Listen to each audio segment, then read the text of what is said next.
Let's start the webinar and we'll begin with the agenda here. What we are going to discuss here is summarizing the fundamental security concepts in Security Plus, comparing the threat types, cryptographic solution, IAM, risk management, cloud network architecture, and vulnerability management. So, in your practice session here today, we will just revise some core concepts, maybe few practicals I'll also demonstrate, and the main thing that we are going to do is practice the questions regarding the prime or the core concepts that we are going to discuss here. So first of all, I hope all of you guys know that what is the difference between your information and cyber security, right? So information security, we talk about protecting your physical data and digital data. Data can be in any form, data either in physical or paper documents, data, the state of the digital data, maybe it is at rest, like in your hard disks, stored on the computer, servers, digital data which is in motion, in transit, digital data which is in use, maybe in the RAM, it is being processed right now. So, information security protects your physical and digital both. On the other hand, cybersecurity, it only protects your digital data from the cyber attackers. Another difference is in information security, you are protecting that information from human threats and non-human threats. So human threats, cyber criminals, attackers, hacktivists, national state, your actors, threat actors that are there, that is your human threats. And non-human threats like a tsunami, flood, maybe if some fire has broken out in your data center, so protecting against that will be a part of information security, guys. On the other hand, when cybersecurity, we are protecting your digital data only from human threats only. So if I draw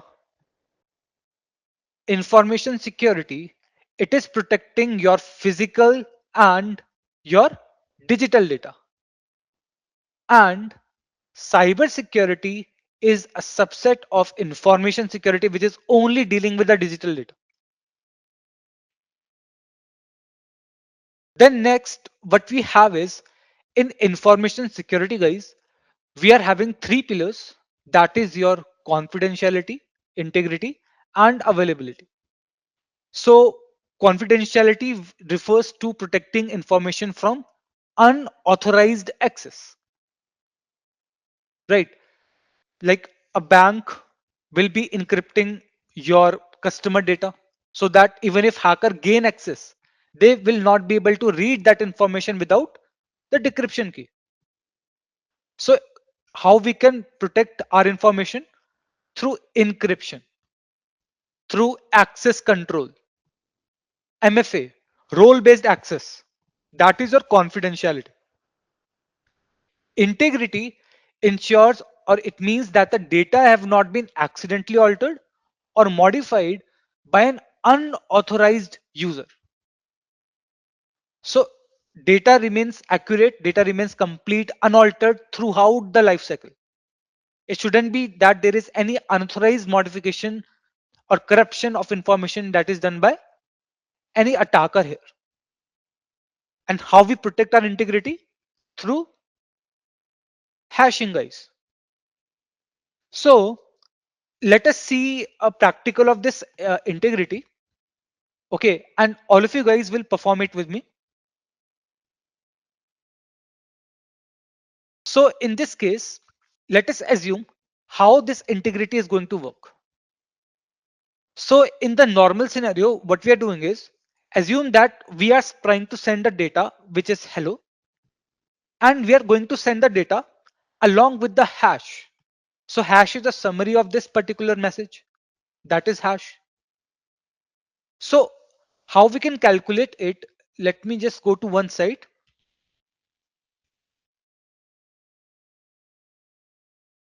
And all of you guys also go to this site, MD5 hash generator. Now here in capital letters, this is hello. And this is the hash of this particular message. So I'll just copy it. And here sender is going to send the message along with the hash. Since this is normal scenario, no attacking is happening. So message received by the receiver will be hello. Hash that the receiver will get will be this hash. And what receiver is going to do, receiver is going to calculate a new hash of this received message.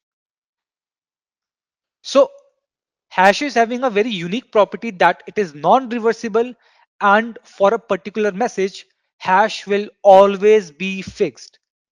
So no matter how many times I click on generate, for this message, the MD5 hash is going to be the same.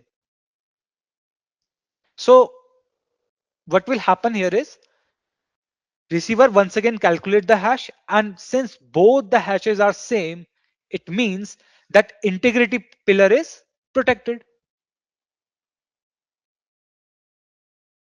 Now guys, in the attacking scenario, so once again the sender send the message along with the hash. Now attacker came in between and changed the data from hello to hello 1. So receiver got the message that is hello 1, sender hash is the same. Now what you have to do is guys, you have to calculate what is going to be the new hash that the receiver will calculate for this received message. So I've given you the site here. So what just happened here is now when receiver got this message hello 1, the hash that actually the receiver calculated is this MD5 hash. So it implies once receiver is going to compare the sender and the newly calculated hash, it turns out to be different. So what the receiver is going to do? It is going to accept or discard the message. That is, it is going to discard it. So this is how our integrity is protected using your hashing, using checksums, using data validation, using digital signatures. Then we are having is availability. So availability ensures that the data is accessible whenever you need them. Okay. And whenever it is needed by authorized users. So that is your availability pillar. Now, let us see some scenario guys. So in this practice session, you have to tell me that in which scenario, which pillar is getting breached here. So first scenario is you are at your workspace and you are trying to log in into your account, but you're getting this error that your account has been logged due to multiple failed attempts to log in. So which pillar is getting breached? C, I, or A?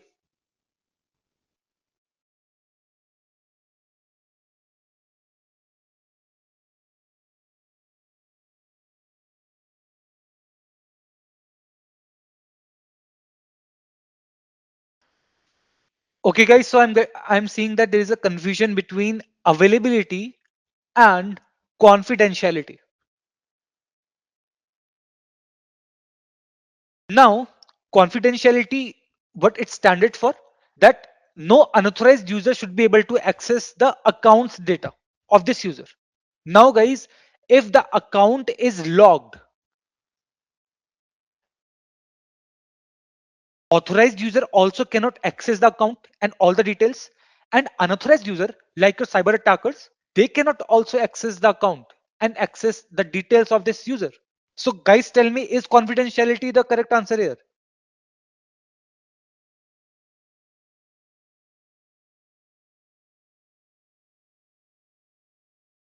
No, because the account itself is logged.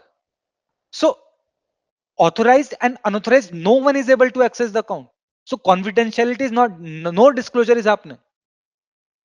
That is why availability is the correct answer. So if the account is not available to this particular employee, he will not be able to perform his daily tasks that is given by his organization. So availability is breached here. Let's quickly see the next scenario, guys. Now you are sending an email to 4 people, one, two, three, four, but you accidentally send that email to more than 4 people, and now the individual leaked that email to the public. So the content of the email was disclosed to the public. So which pillar is getting breached here? C, I, or A? That is confidentiality, because disclosure of this message is happening to the public.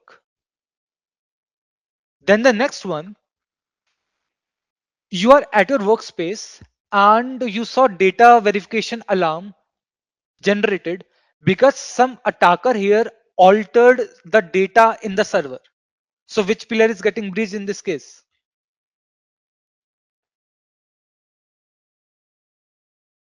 That is your integrity pillar. Correct. So like if I show you just a practical demo of this, assume here that you're having a file,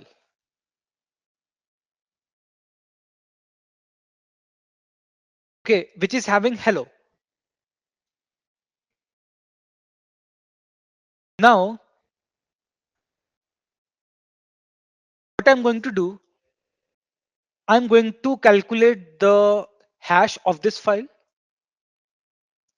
So you can see this is the hash of this particular file here.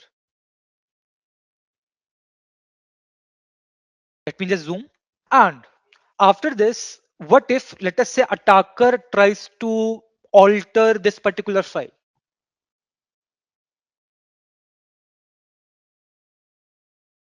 Okay. And what is going to happen now, that as soon as any bit, even 1 bit of that file gets changed, hash is going to be completely changed, guys. So if I once again calculate the hash of this particular file, you will see the hash is entirely different. So that is how your integrity pillar is protected using your hashing. Now, next bit that we should focus in the security pillars from which question comes is your security controls. So here in this, there are two ways of classifying the security control. First is what type of control is it, and when the control works during the attack. Okay, so here you can see that we could have managerial controls where policy and decision level controls are held. So security policies, risk assessments, data classification policies, compliance requirement, all these are part of managerial controls. Okay, so in the exam, if you see some words like policies, standards, procedures, they are managerial controls. Operational controls are based on the people and the process based controls. So controls implemented on humans and the daily operations in the organization, like security awareness training for the people, incident response, change management. Okay, that is operational control. So if humans are involved in execution, it is operational control, technology control, tools, systems that are used to enforce the security, firewalls, your IDS, IPS, antiviruses, that is your technical control. And physical control, where you are preventing physical access using locks, CCTVs, security guards, biometrics, that is physical control. Now, in this, after this, we are having when a security control works during an attack. So if it is like before an attack, the controls are your preventive controls. So stopping the attack from happening, like your firewall, which is trying to block a particular port. Okay, preventive IPS, which is designed to detect and stop the particular malware there. That is preventive. Then detective, which is during the attack. So your IDS, SIEM alerts, that is your detective control. And the last is corrective, that is after the attack. Okay, so here we are trying to fix the damage and restore the normal operations. Like here, if you're trying to go for backups, restoring from the backups, reimaging the systems, that is your corrective control. So preventive, before the attack, during, and after. That is another way with which you can visualize this. And we will see some questions on this. So questions will come on this. Your CompTIA Security Plus loves these topics. So let's see some questions. Only employees with specific roles and a legitimate need to know can access client files. This approach aligns with which of the following security principles? Confidentiality, limited access to the client files to only those employees with the legitimate need. So B is the correct answer. At a security facility, visitors must present a photo ID to check at check-in and use an access controlled entry system. This type of access control is classified under which of the following categories? That is physical. Now, after restoring a file from a backup, the owner of a small business wants to better understand the roles of file permissions. Despite having permissions set on shared drive, the company was unable to determine who deleted the file. The engineer explained that enabling file auditing would allow tracking of all changes made to the shared drive, including who made them. How does this help address the issue of not knowing who modified or deleted the files? Non-repudiation, guys. So what do we mean by non-repudiation? Let me just give you an example. Let us say this is me here, and let us say this is Akhilesh. Now I want to buy a car from Akhilesh, to which Akhilesh agreed, and he said that okay, you give me 10 lakh rupees and I will sell you the car. So Akhilesh sold me the car, and when he asked for 10 lakh rupees, I told Akhilesh that actually we never agreed for 10 lakhs. We actually agreed for 5 lakhs. So 5 lakhs I can give you for the car. So what I did just right now is that I repudiated the previous conversation that I was having with the Akhilesh. Then let us see another scenario. Now, once again, I wanted to buy the car from Akhilesh. And in this case, before Akhilesh sells the car, what he did, he pulled out an agreement in which it is clearly mentioned that I have to give 10 lakh for that car, and it is signed by both my signature and Akhilesh's signature. Now, can I repudiate my action? No. If I try to repudiate my action, this is an agreement mandated by the court. I might end up in jail. So, in this case, using your physical signatures, I am not able to repudiate. So, in the digital realm, guys, instead of physical signatures, we are having digital signatures with which we are trying to protect the non-repudiation pillar. So now, what is going to happen if non-repudiation is protected through file auditing? Then we will be able to track the changes, who deleted that file. And when we got to know that, okay, this is the individual which deleted that file, he cannot repudiate his action. He cannot say that I did not delete it, because we are having the proof of who accessed, who modified, who deleted the file. So non-repudiation helps us in making sure that the individual is accountable for what action he did. So C is the correct answer, guys.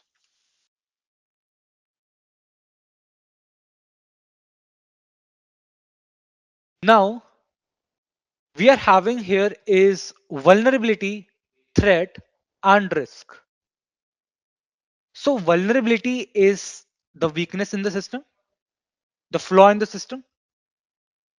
Threat is anything which can decrease the asset value for the of the organization. That is a threat. And risk is going to be the impact. If the threat is realized, if the threat is able to exploit the vulnerability, how much impact, the potential impact that the organization might face is the risk. So now, regarding your threats, we are having here are your threat actors. Okay, so we are having major of these threat actors: nation states, cyber criminals, hacktivists, terrorist groups, thrill seekers, insider threats. Now, here for the threat actors part, so make sure, guys, that you know what each threat actor does. So this is also very, very important to know about them and what is their motivations. So make sure that in the domain 2, you cover and you know all the threat actors. One or two questions can come in the exam from this. Then we also are having your social engineering. So social engineering, here also we are having your phishing, sending mass emails, wishing done through calls, phones, spear phishing targeted, pretexting, whaling, quishing through QR, baiting, tailgating, and we also have your piggybacking. So this difference, you guys should know what is difference between tailgating and piggybacking.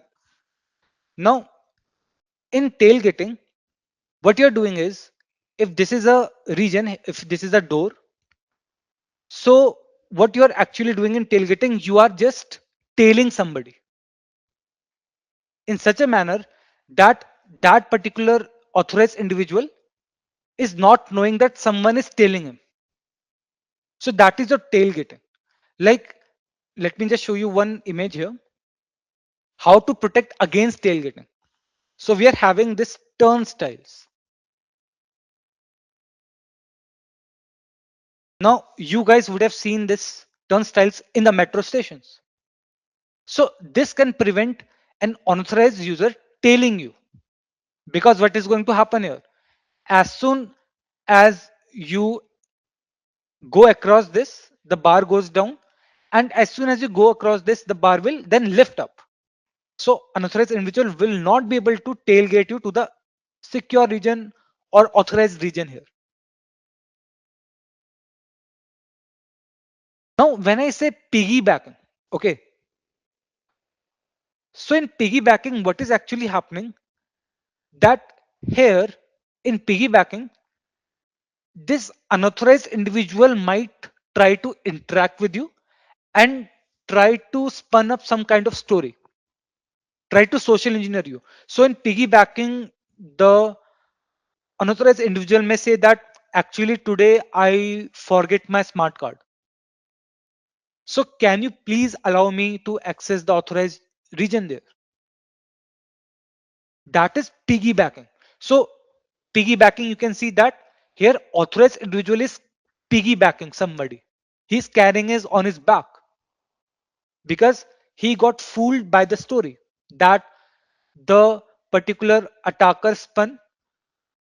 That is your piggybacking. So difference is in piggybacking, your authorized individual gets fooled, and in tailgating, the authorized individual is not even aware someone is tailing him. So that is difference between piggybacking and tailgating, guys. So that one thing you should remember in this. And we are having different types of other social engineering techniques.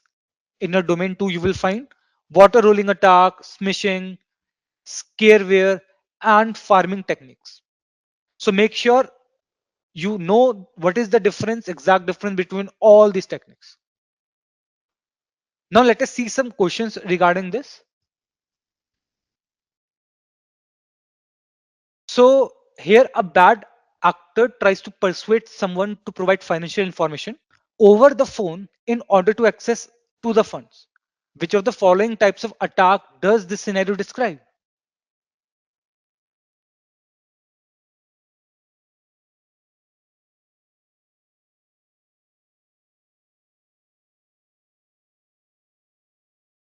That is correct. That is your vision. An attacker pretends to be a chief executive officer and calls an employee, instructing them to purchase gift cards. What type of social engineering technique is being used in this scenario?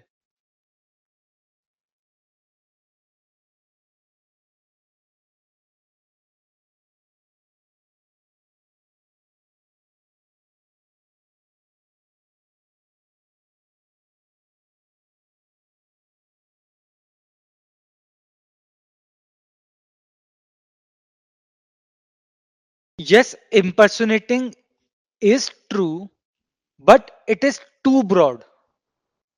Like in this case, also in the wishing part, also maybe the bad actor is trying to impersonate someone to access the funds through the phone. So impersonating is correct, but is there any better option here than impersonating?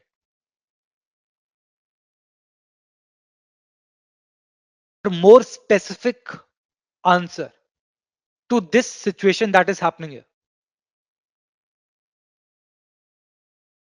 So that is your BEC, business email compromise. So what happens in this?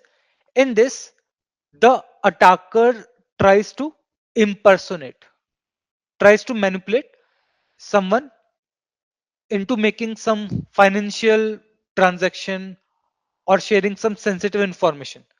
And usually the common targets are your finance, your HR, your executive assistants, your senior management, right?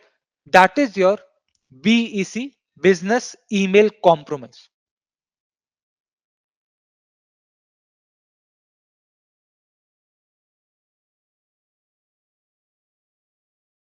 Then an administrator notices that several files on database server have been recently encrypted. Upon reviewing the security logs, it is revealed that the data was last accessed by domain user account. So which of the following best describes the nature of the attack? Also, how is BC when no email is involved? So here in business email compromise, it can also occur without traditional email also. Attackers, what they can also do, they can also exploit the trusted workflow as well. Ticketing systems they can exploit, messaging platforms they can use also to impersonate the executives, and then to perform any fraudulent task. That will also come under BEC as well. So here, yes, A is the correct answer. That is your insider threats, threats that are within the organization.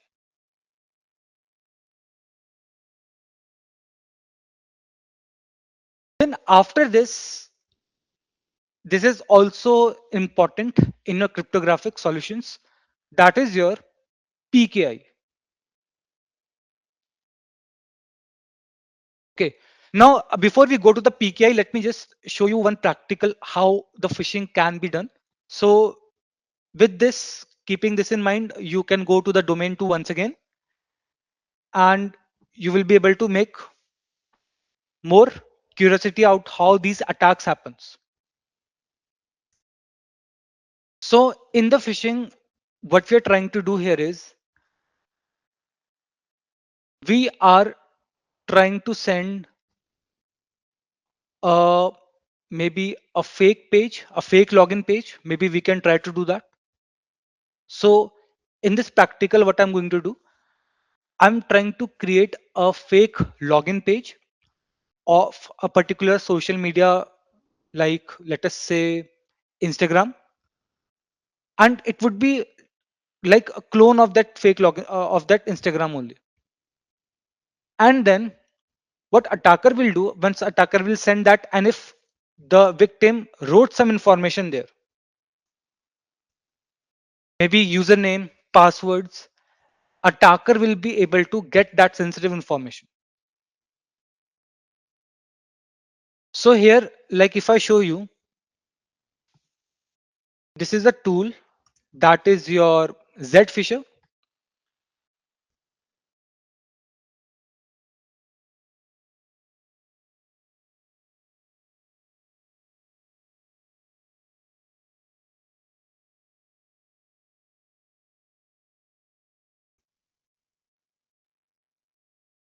Let me clone Instagram.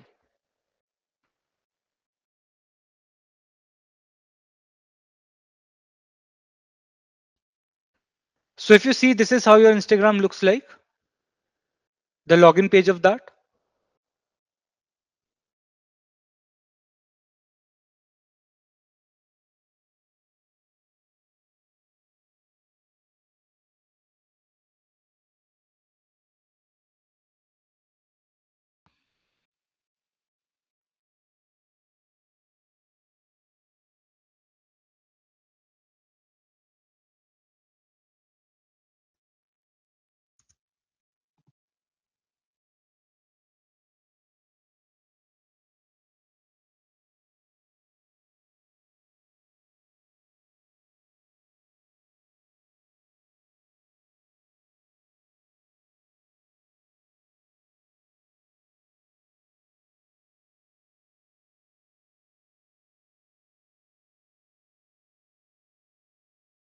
Okay, so this is how it is looking.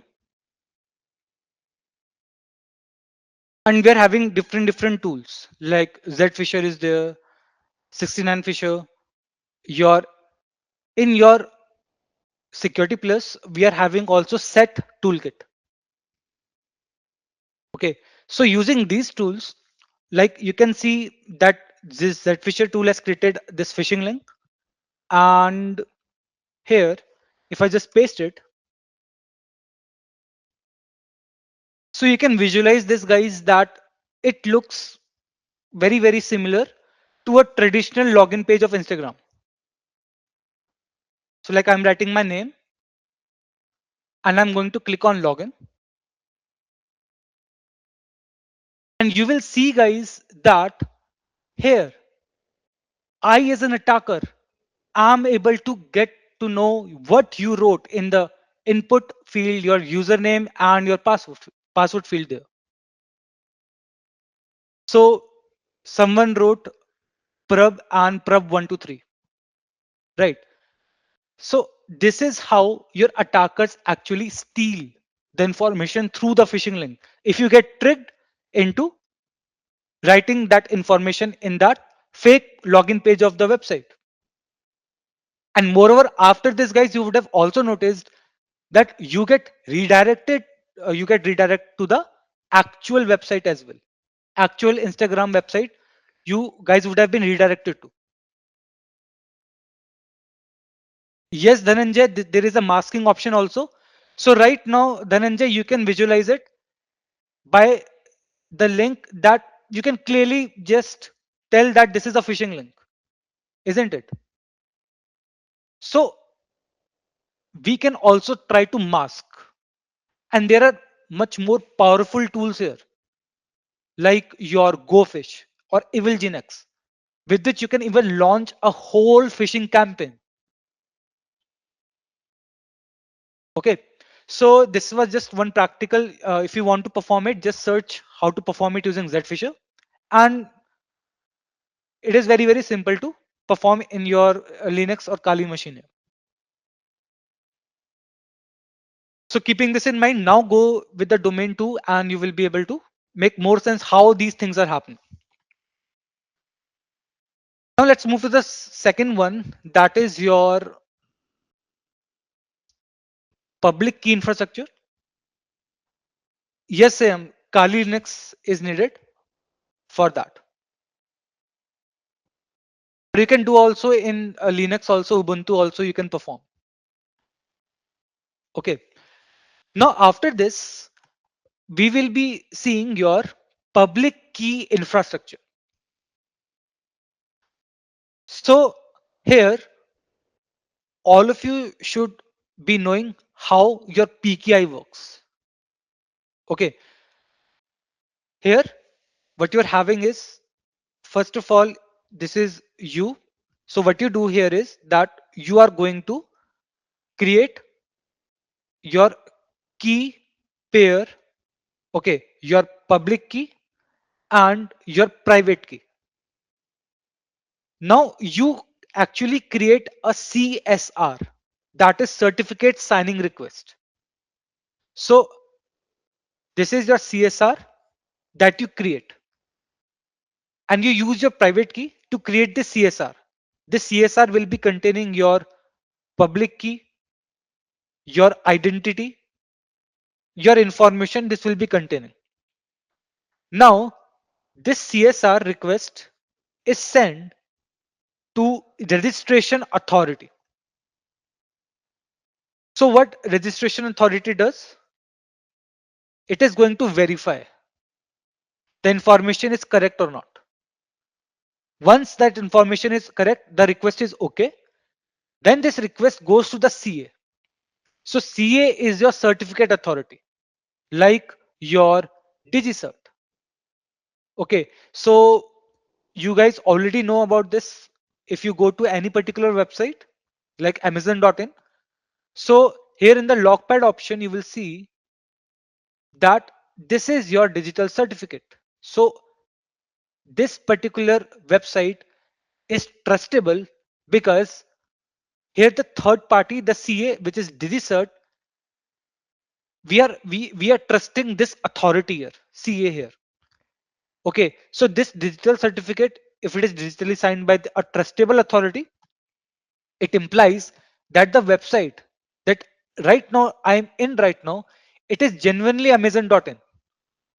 It is not a fake website of the Amazon.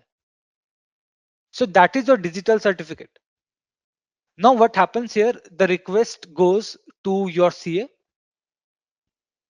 CA also will verify that okay, this is your domain, this is your business, and then CA is going to sign your public key into a certificate.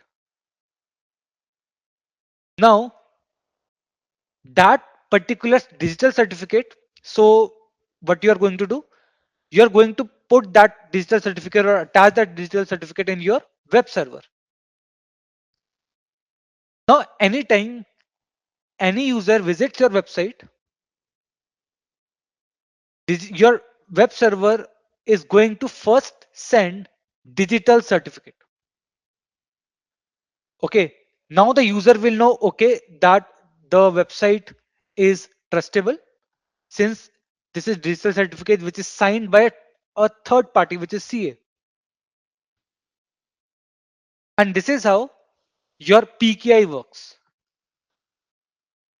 Now we also are having your validation authority. So validation authority, it will make sure that your particular certificate is valid, that your certificate here is not revoked, it is not expired. That is the role of validation authority. Now in this, we will see some questions regarding this cryptographic solutions. So first one we are having is, an independent game developer has built a browser using Chromium project to protect users from unsafe or invalid digital certificates. The developer needs to ensure the browser can detect and block certificates that have been revoked. Which of the following should the developer implement to achieve this?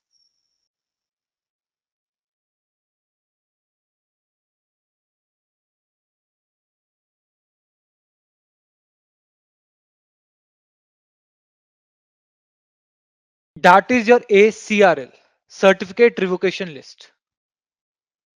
Okay, so a list of all the revoked certificates. Here, your browser can download and it will check that the CRL to see if a certificate is on that list or not. So if it finds the certificate in that CRL, it is going to treat it as invalid or untrusted. So A is the correct answer, CRL. Major certificate issuing organization lost credibility due to unethical business practices. As a result, its supervisor, its superior authority withdrew its permission to issue new digital certificates. Now web browser marks its certificates as untrusted. What term best describes the prestigious role this company previously held but now has been stripped of?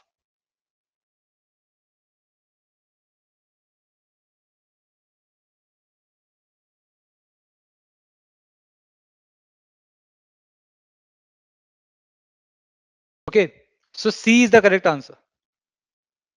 Now here, if you see, the question is describing certificate issuing organization. So this is the keyword here. Which entity issues digital certificate? That is CA, certificate authority.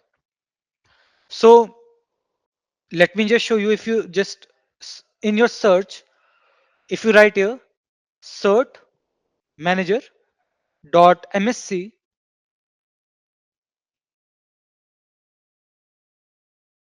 so you can see here these are your CAs: Amazon root, DigiCert, CA, and all. Okay, so C is the correct answer, and B is not the correct answer here. CSR is a file that you will generate to request the certificate. CSR, it's not the role of issuing it. So CA is the authority. Like, okay, let me guys show you practically. I think you guys have already gone through the domain and you know how the PKI works. But what about practically? How a particular individual can generate CSR? Let me just show that to you. So once you perform practically, then it will be more clear here. Let me just cut it,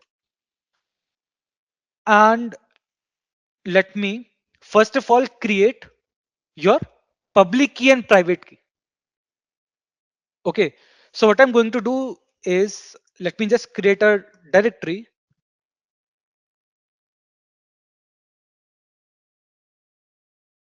cryptography, and here I can use OpenSSL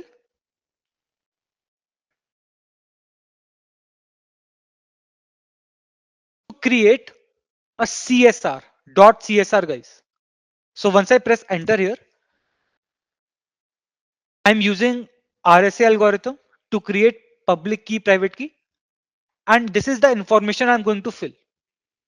So right now I'm just filling anything here, like state is Uttarakhand, like that. Locality, let me just say Dehradun. Organization name, ABC. Unit, let us say finance. Okay. Name of the server, your name. Email address I can write here. So I'm just doing it randomly here. Challenge password, if I want to, I can also write for extra security.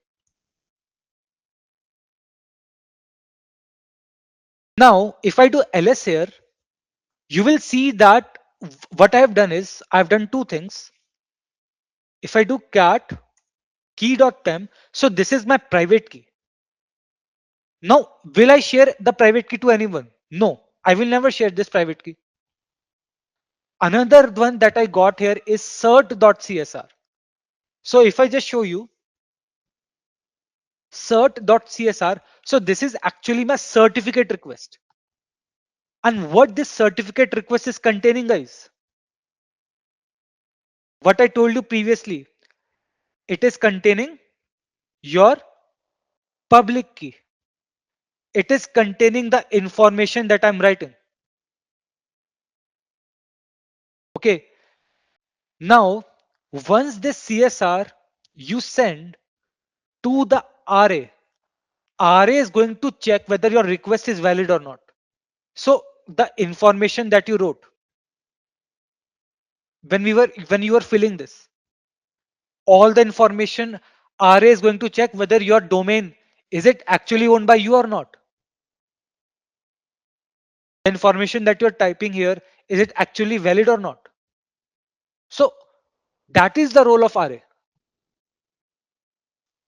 Now, once the CSR is valid, then once it reaches the CA, then CA is going to digitally sign with its own private key the public key that was in that CSR. And then it is going to give this digital certificate to the particular individual. So this is how your CSR is calculated using the OpenSSL tool. Very, very good tool we are having here. Using this, you can go for signed certificates, you can create self-signed certificates. So this is how practically you create a CSR request. So when I was answering here,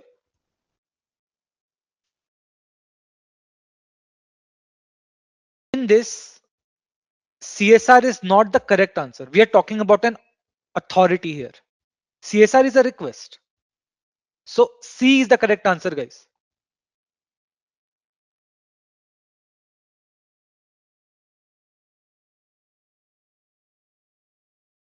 Now after this, we are going to cover here your authentication factors. So we are having is something you know, something you possess, something you inherit. So something you know, like which you only know, like password, pin, answer to a security question. That is something you know. Something you have, SMS OTPs, security key, your debit card, credit card. Something you have inherited, fingerprint, facial recognition, iris scan. Your There are other authentication factors like somewhere you are. So based on your location, this is an authentication factor. Like I would like to ask you guys a question. Has any one of you ever got this type of message where the message says, or the email you would have gotten that someone tried to log in to your account from this IP from, let us say, Cuba or Africa, like that? Is it really you? So that is your location based authentication factor in play.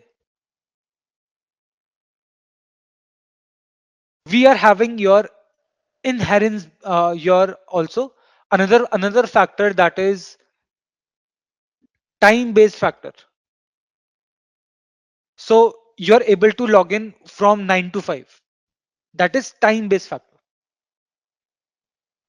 So when we say MFA, multi-factor authentication, it is when you're using more than one factor. Like, let us say you are trying to debit some cash from the ATM.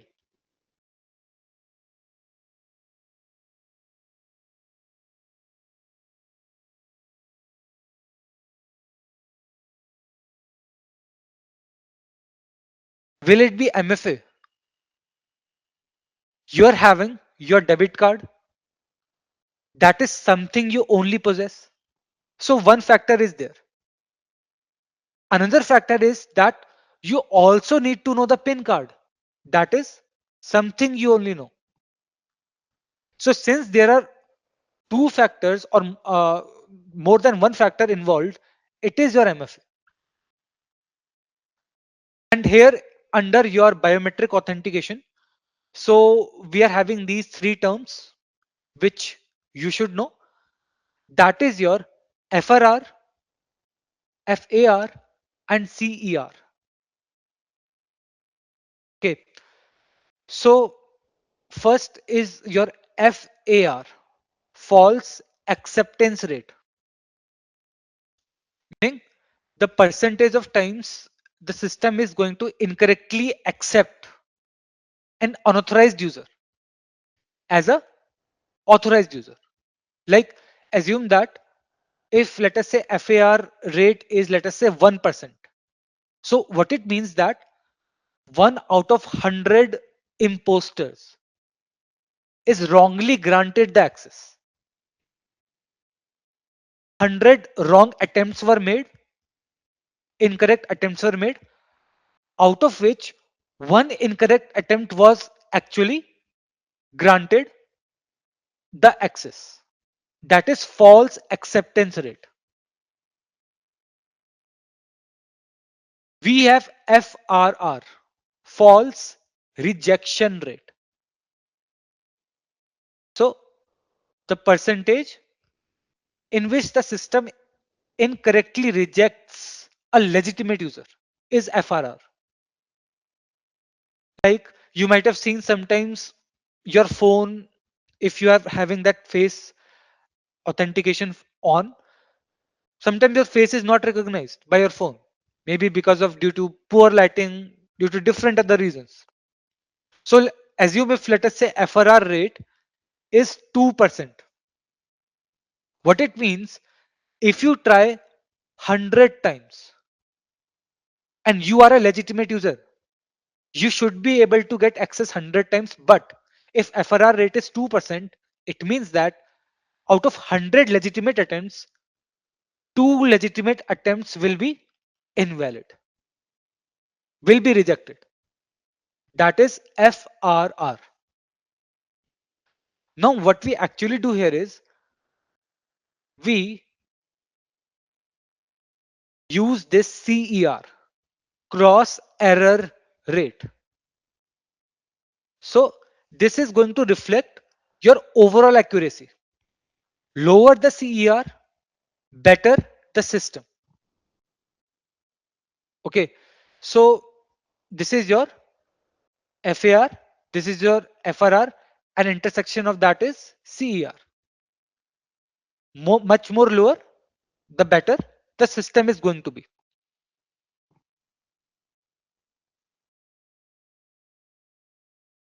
Types of access control. So here we are having logical access controls, your MAC, DAC, RBAC, and rule-based access control. So MAC here is your very strict rule-based access control where the access rights are based only on the security labels. So security labels like if a information is top secret, if the information is confidential, if the information is public. So based on the labels only, your access control is set.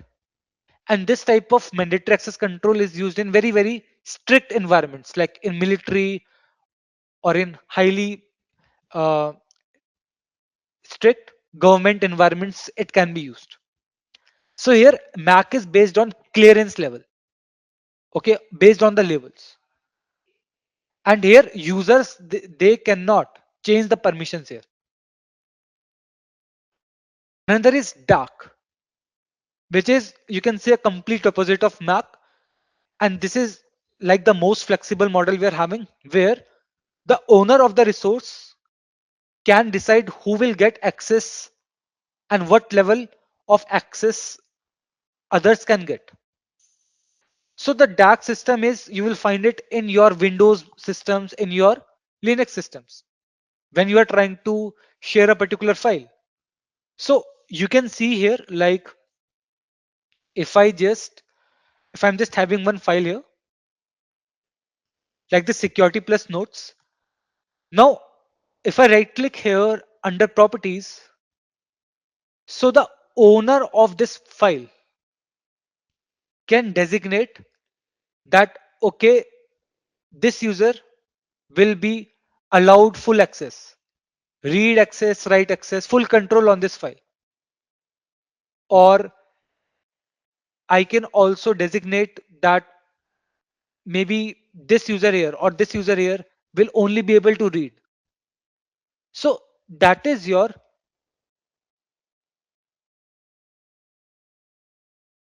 discretionary access control, where owner of this file will have or will can assign permissions to the particular users. Okay, so that is dark.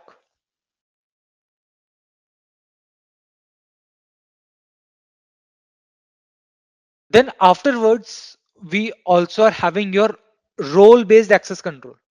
So access is granted based on the role in the organization. Like if you are in the finance, so your permissions are tied to that role. Okay, so it is not on the individuals, it is based on the roles, permissions. And it is very, very great for enterprises, because here we are having very, very large number of users. And last is rule based access control. So rule based here, where the access is granted or denied based upon predetermined rules or predefined rules. Rule based access controls can have conditions like this is the time of the day, like employees can access the systems only between 9 a.m. to 6 p.m. That is a rule. Another rule, that access is going to be denied from any unknown device. Okay, maybe if you are a contractor, you can only read the access during the weekdays, no access on the weekends. That is a rule. So these are your 4 types of access control. Now this was just an overview of these, or just a revision here. I'm not discussing it into depth right now. We are focusing on the questions, what type of questions can come from these topics. Like a small defense contractor is setting up a new shared drive system and needs the proper control to ensure that only those with the correct classifications can access any given folder or file. Which type, which control type would meet these requirements? So here the keyword you can see here is correct classification. Labeling, clearance level is being defined here. So yes, C is the correct answer. Mandatory access control. One of the company's accountants submitted a ticket stating they could not have access a particular section of accounting software. Why might the accountant not have access to every part of the accounting software? That is the principle of least privilege. Correct. So what is it? When you are going to give only minimum level of access or privileges for that particular user to perform his task. So when you limit the access only to a certain section which is relevant for their role, organizations will be able to reduce any risk of maybe accidental or intentional misuse of that information if the particular user is given other roles also or other permissions also. So to avoid the privilege creeps, that we call this term, where the user is given more than enough permissions which is not even required for that user. That is, privilege creeps can occur because of that. So to avoid that, you only give the minimum permission only.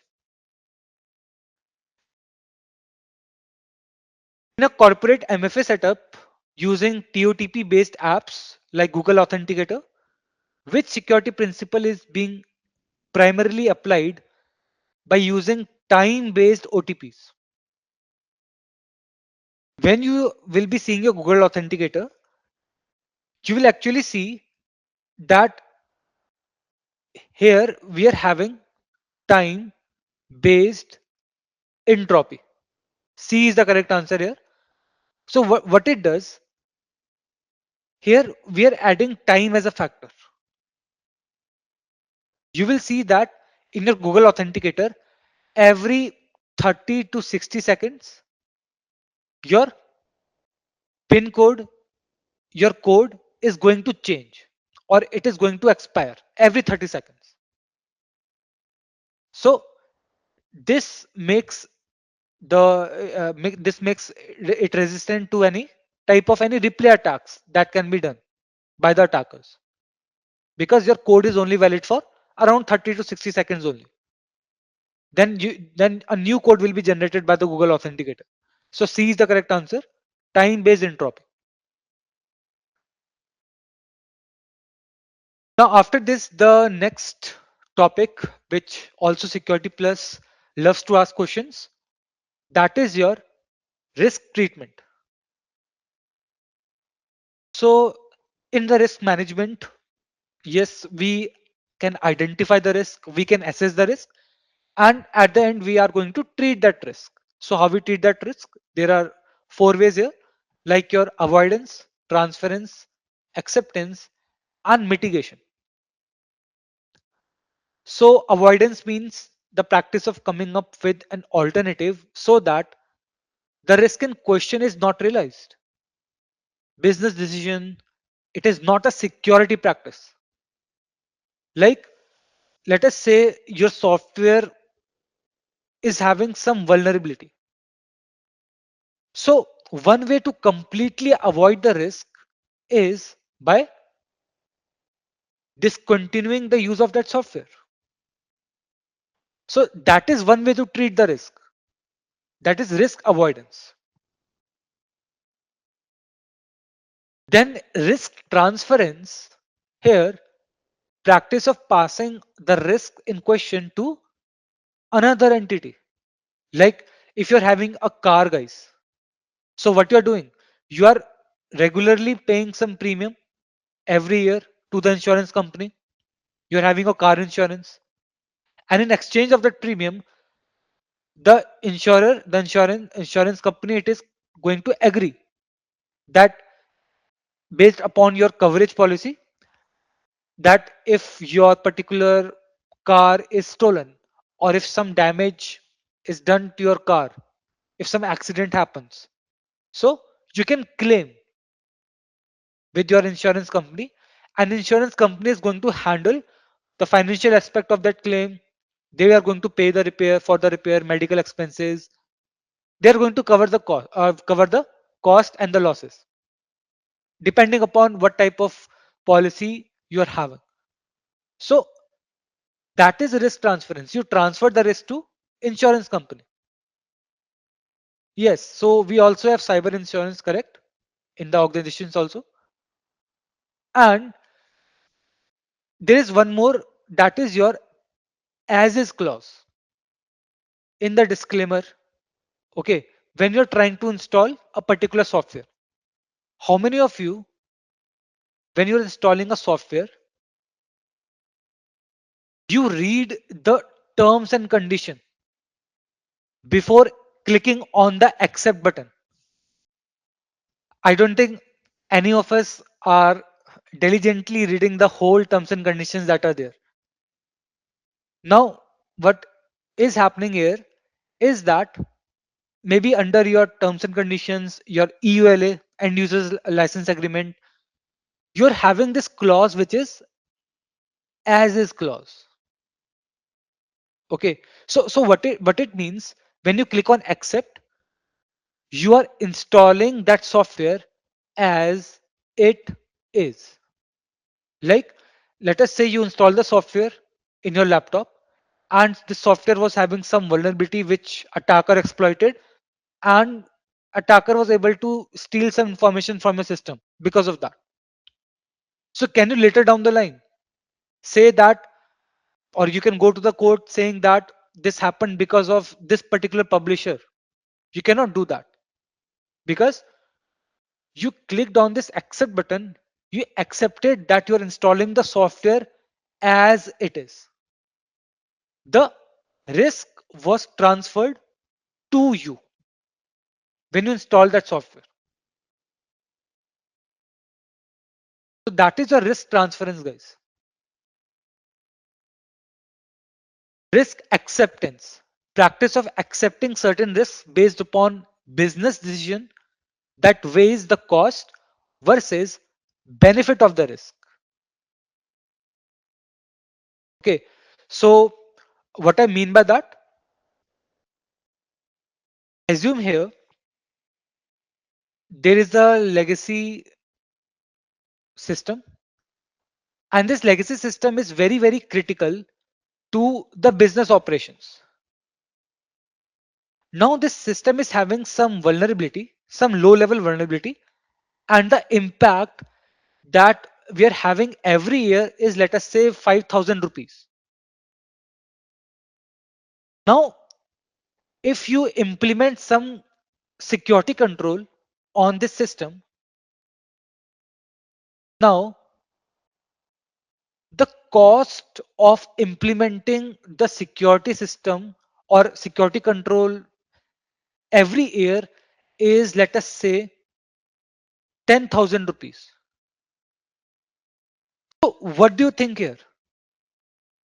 Should you simply accept the risk, or should you try to implement the security control here? What should you do in this case? Yes, so you are going to accept. Why? Because here the impact every year is 5,000, but the cost of implementing the solution is 10,000. So that is what it is saying. Risk acceptance here, it is going to weigh the cost versus the benefit of the risk. That is your risk acceptance here.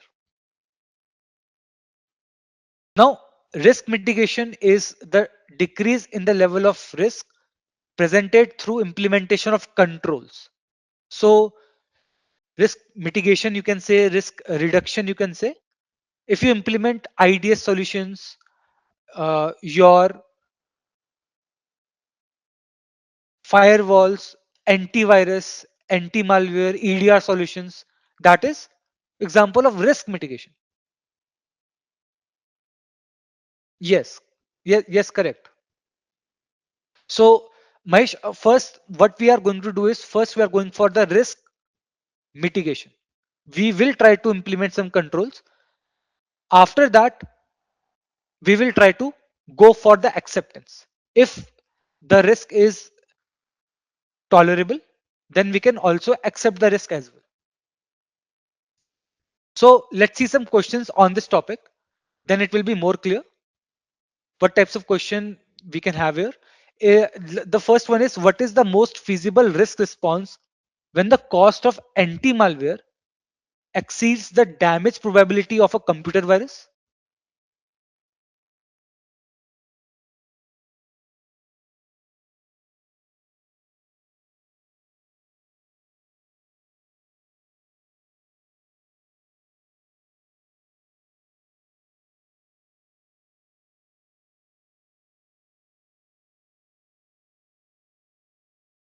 That is correct. Now you are able to get the correct answer is able to understand what is acceptance. So if the cost of anti-malware is exceeding the damage that could be done by the virus, in that case you are accepting the risk. And yes, when you're accepting, yes, there is going to be always going to be residual risk after applying the controls. Okay, even after auditing, like you perform encryption and all, everything you do, still sometimes risk remains. That leftover risk exposure is your residual risk here, Mahesh. Now, which of the following risk management strategies should an enterprise adopt if a legacy application is critical to business operations and there are preventative controls that are not yet implemented? So I'm highlighting the keyword.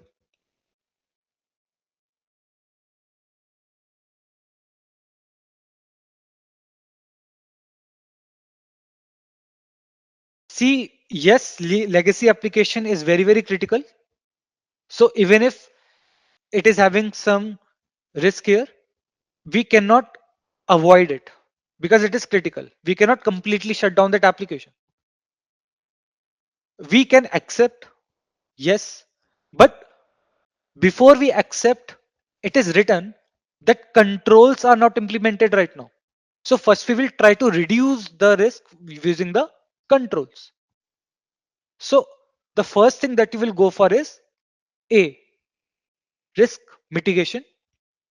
If using the controls, if the risk is within the tolerable limit, then you can accept the risk also. So A is the correct answer. What kind of risk response enterprise will use to stop or remove the activity or technology that caused the risk in the first place? Risk avoidance. So go through the risk management chapter, guys. Very, very important. Questions will come from that. Now, we also have your cloud and cloud computing, right? So cloud here is just someone else's computer, you can say, from which you are storing and accessing the data. Like, let us say you in your Google Drive, you are storing the data not on your local device. You are storing the data on someone else's computer on the Google server. You are storing it and accessing from there. That is your cloud. Now, what is cloud computing then? So cloud computing is not only storage and accessing the data, but when we are also trying to have more components, like not only storage part, but we are also trying to get some computational resources from someone else's computer. That is your cloud computing.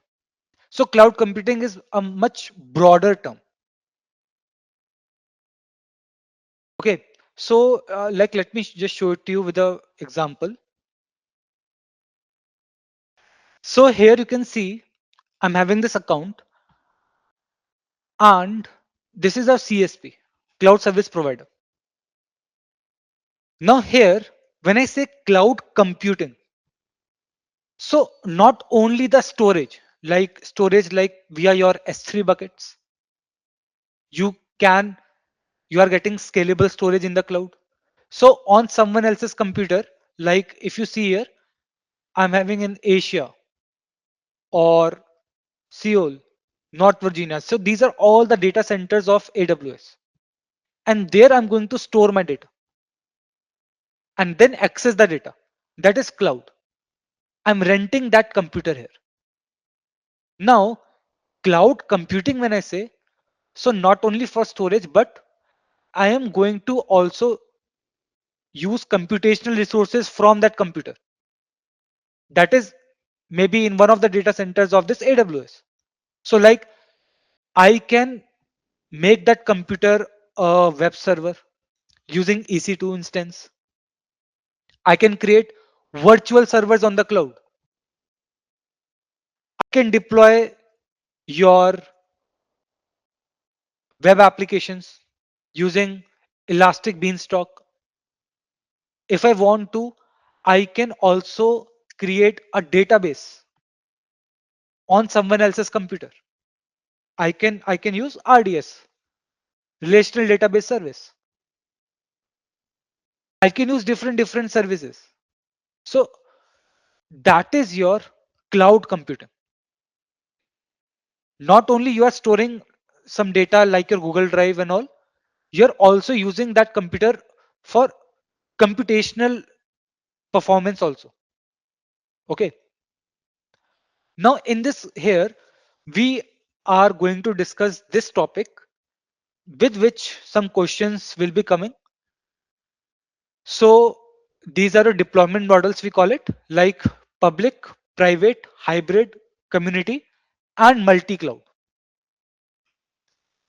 So public cloud here, where you're having a cloud infrastructure which is operated by your maybe AWS, your Azure, your GCP. Okay. So public cloud is where the cloud resources will be available to the public. That environment is going to be shared across multiple customers. Like an example of this is going to be in your Google Drive. What can happen is that same hardware can be shared with different Google Drive accounts. Same infrastructure can be shared with different Google Drive accounts. That concept we call it as your public cloud.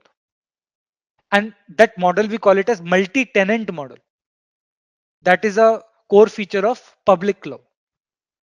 So since you're sharing the infrastructure with different multiple customers, multiple organization, this is very cost effective. Okay. Now in private cloud,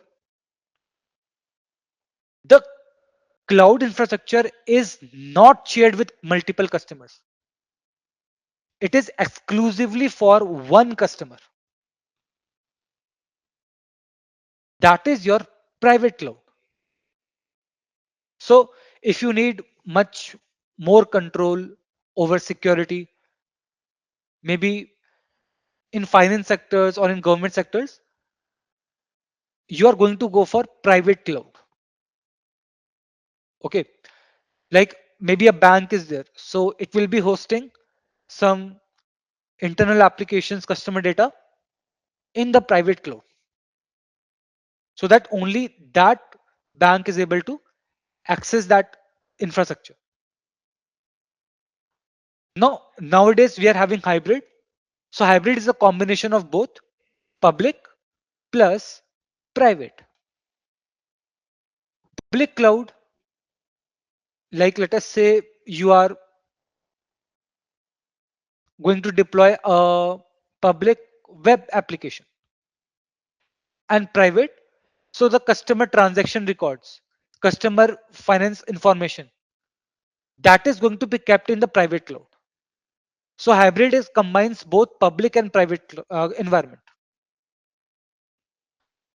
Then we are having is community cloud. So community cloud, where several organizations, if they're having some common interest, if they're having some common requirement, maybe let us say take an example of finance sector, we are having HDFC, SBI, Yes Bank, Canara Bank. So what happens that all of them, they're having a common requirement, that is they wanted to be compliant by the RBI guidelines, or they want to maintain the security standard. So what they did, the infrastructure that they created, this will be owned and managed only by the members of this particular community. So sharing will only be happening in the members of the community. That is your community cloud. And multi-cloud meaning when we are depending on multiple CSPs. Like we are depending on Azure also, we are depending on GCP also. That is your multi-cloud. So why we go for the multi-cloud is because of a situation that can arise, that is your vendor lock in, where if you're depending only on just one particular CSP and you have signed the SLA, service level agreement, with that CSP, now what can happen is that maybe if you are not happy with the CSP and you want to switch to another CSP, like let us say this CSP is AWS and you want to switch to, let us say, Azure. So the cost of switching to another CSP is so high that you're going to be stuck with that CSP, with that AWS. Breaking this SLA will be so high that you will be stuck with that AWS. That is your vendor lock-in. You are locked in with that particular vendor. So to avoid that, what organizations do also, they go for multi-cloud strategy. That will not only enhance the resilience, okay, they will also be avoiding this vendor lock-in as well. Then application virtualization, where you can run your applications in an isolated environment, okay, separated by different operating systems. So the application will believe that it is interacting with that local operating system, but actually this is just a virtual layer. That is our application virtualization. Example of that, Microsoft application V, okay, Citrix virtual apps. These are application virtualization. And we also have container virtualization. So using container, what you're doing is you are trying to like package an application with all its dependencies into a single container. Now this container is going to run consistently. It is going to run regardless of the environment. Like if you're having a container, you can run it in Mac also, in Linux, in Windows. The container will run regardless. Why? Because that container is an application and all the dependencies, your libraries, your configuration files, any binaries that is required for that application, it is already present within the container. So everything it requires, it already is there. It will run in any environment. So this is also container technology, very important. Right now, this is very lightweight and much faster than your virtual machines. Like how you can manage the container is through your Docker. Through your Docker, you can create containers, images. You can pull the images. You can push the images to a registry like your Docker Hub. It is an external registry. So let me just show you here. If I just write here Docker Hub, So you can see that these are all your container images like Python, TensorFlow, AI models are there, Qwen 3 like that, LLM model, Nginx, Mongo. So you can run these services here. You can run these container images on any of the system. They will run because that is a container application having all its dependencies. So how you can push, pull, create a container image through the Docker. So this is an open source technology we are having. So if I write a Docker -help, using this you can do these bits. So you can download an image from the registry from the Docker hub. You can list the images that you have downloaded. You can push an image to the registry. You can run that image and you can run it in form of a container from that image. So like what I've done is if I do here Docker images, so I'm having these images. Okay. And what I'm going to do is if I want to, let us say, try to download an image.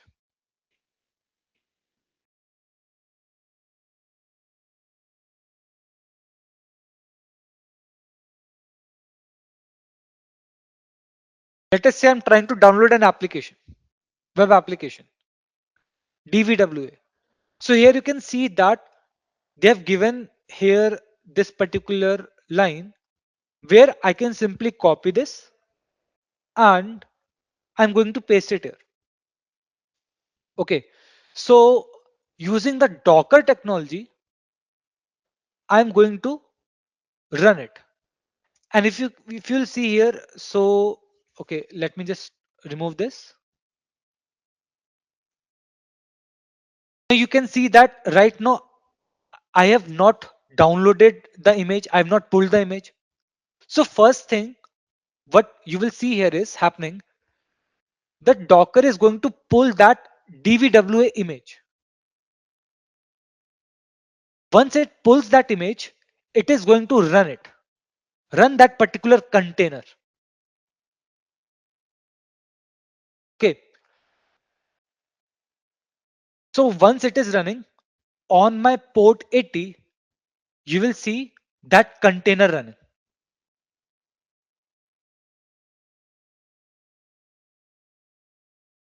Okay, now we can see it is running right now. So if I just go to my port 80, localhost,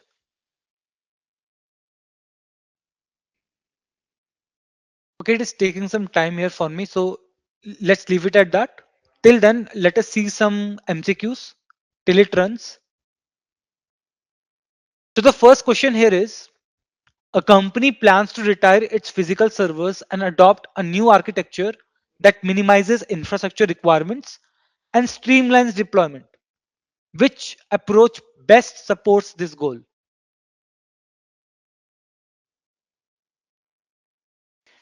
Okay, guys, so which is the correct answer? Here, retire physical servers,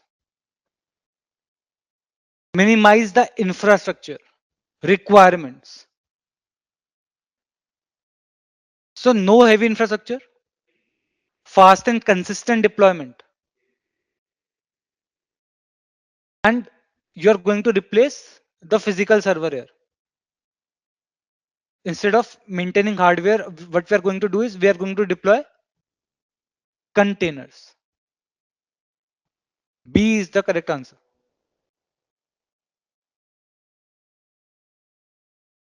Okay. So using container, it is going to support all these three. No heavy infrastructure will be needed. Microservices C, it is an application design style. This is not an infrastructure approach. So A is not the correct answer. Then virtualization and infrastructure as code. So virtual machines, they will still require your full operating systems and it will consume more resources. So yes, this reduce your hardware efficiency, but here we are going for minimizing the infrastructure requirement. So that can be done using the containers. It is much more lightweight, okay, than your virtualization. So B is the correct answer here. When a cyber security analyst is tasked with deploying an isolated environment to test a suspicious app, so which solution is the most appropriate, guys?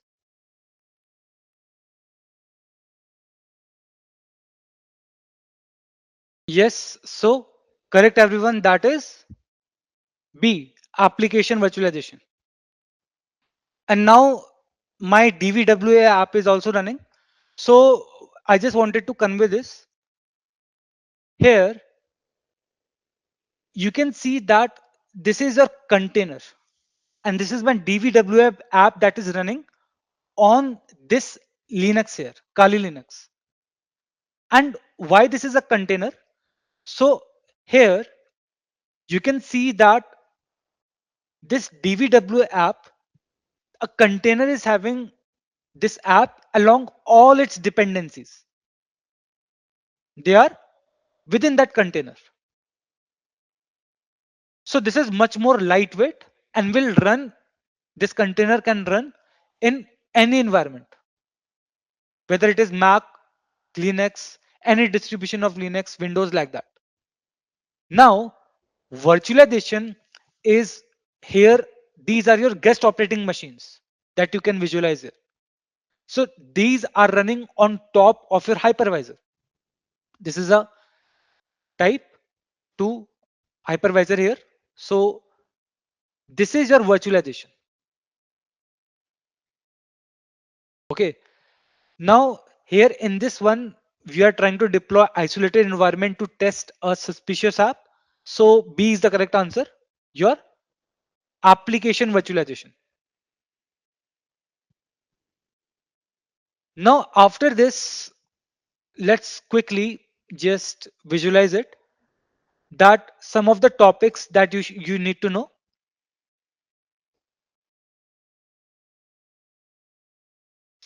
So here in the security plus, we are going to have your 16 modules that you know. Now out of these, which one you have to prepare, which are the most important? So your threat types that I told you, different types of threats, threat actors, okay, that is important. Malware type, social engineering, network and application attacks. So that is important. Incident response and monitoring concept, SIEM solution, source solution, incident response life cycle. Okay, little bit forensic basics. That is also important. Performance based questions can come from this. IAM, implement IAM, authentication factors, your logical controls that we discussed, authorization models that we discussed, SSO, federations, all these topics are also important. Network architecture, also very important. Cloud, combining them, both of them, important here. Firewalls, IDS, IPS, how they work, right? Zero trust, secure network design, that is important here. And the last is risk management. So one topic that we covered regarding risk treatment. Now, this module is also important. What are compliance? What are policies, standard procedures? What is your business impact analysis, business continuity, disaster recovery? All these bits are also important.